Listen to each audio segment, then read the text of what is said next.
5,000 years ago, ancient civilizations built empires on 10 plants. Modern agriculture abandoned. These superfoods sustained Egypt through 3,000 years, powered Roman legions across continents, and fed Chinese dynasties through millennia. They required almost no care, came back year after year, and delivered nutrition that made people stronger than our processed food makes us today. Modern gardening replaced them with annuals that die every season and need constant attention. Here are 10 ancient superfoods that fed the greatest civilizations in history and still grow easier than anything in your garden today. These 10 plants contain compounds, vitamins, and minerals that modern crops lack. Let's recover what civilization forgot. First, amaranth. The Aztecs cultivated this as their primary grain for over 8,000 years.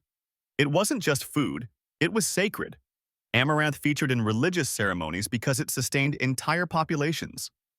The grain provides complete protein with all 9 essential amino acids. The leaves contain more calcium than milk, more iron than spinach, and vitamins A and C in abundance. Spanish conquistadors banned amaranth for 400 years after conquering the Aztecs. They recognized its nutritional power threatened their control. If people could feed themselves perfectly from one plant that required minimal care, colonial dependence became impossible.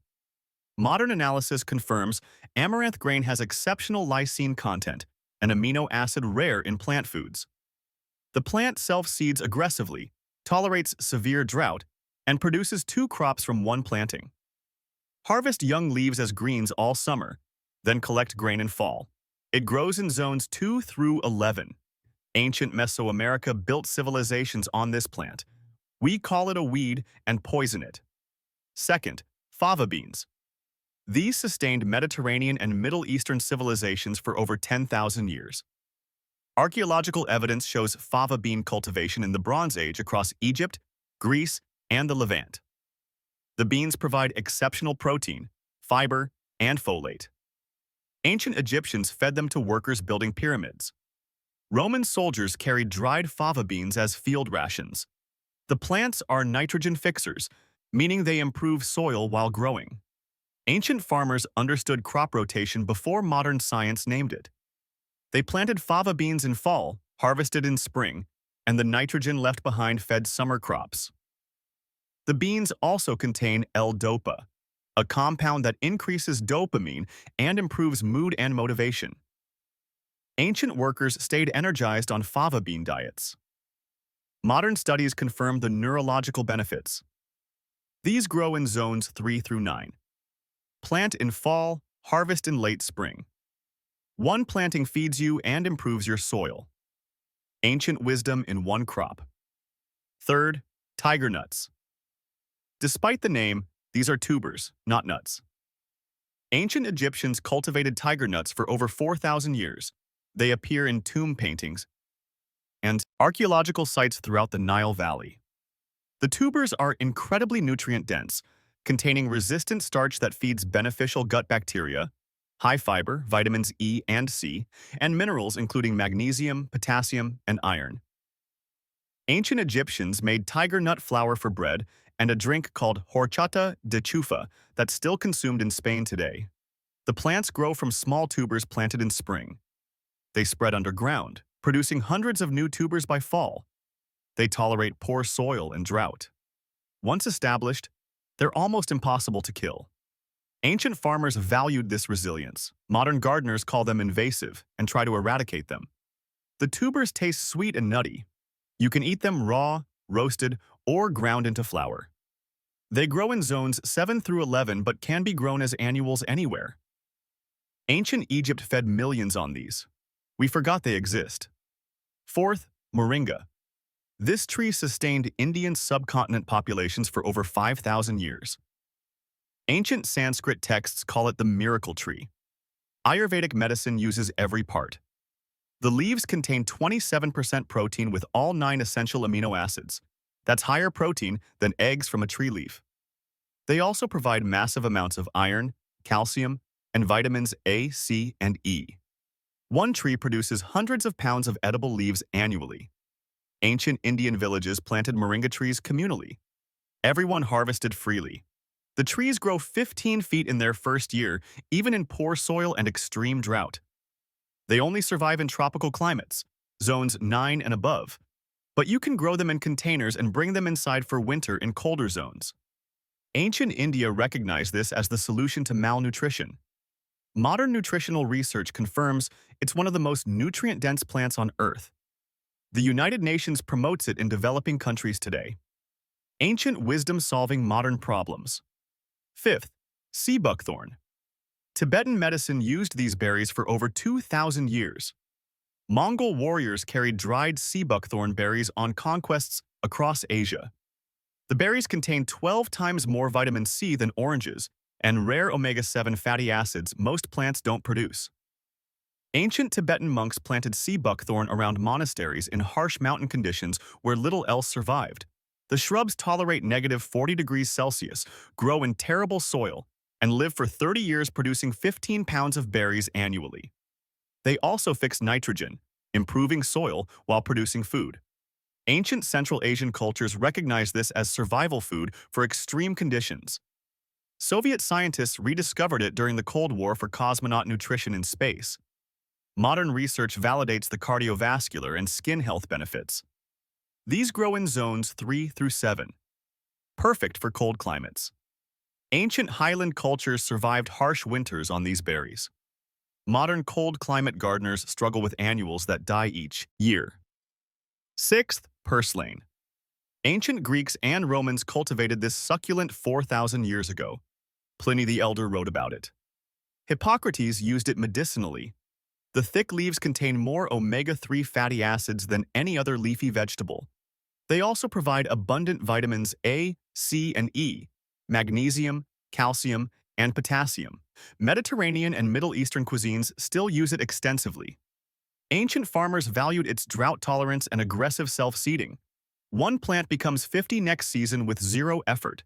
It grows in sidewalk cracks and thrives on neglect. Modern gardeners in the United States spray it with herbicides and call it a noxious weed.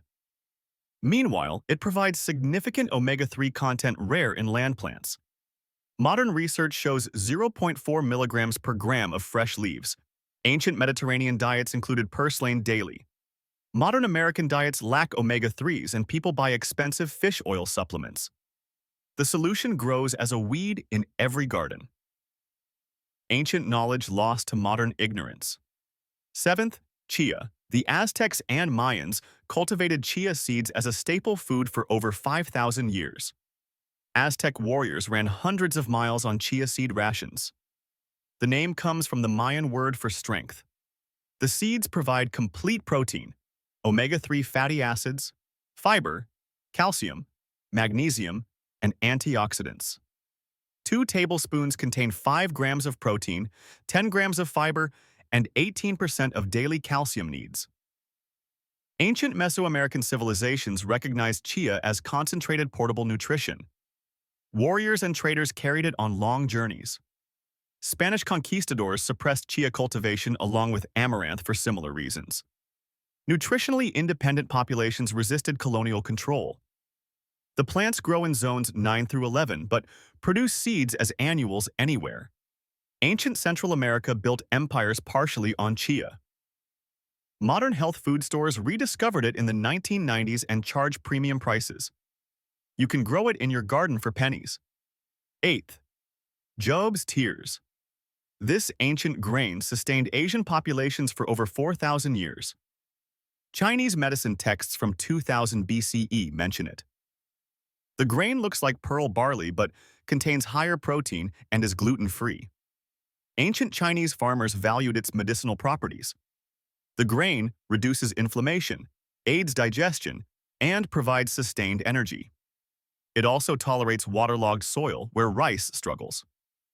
Ancient Asian farmers planted it in marginal wet areas, unsuitable for other crops.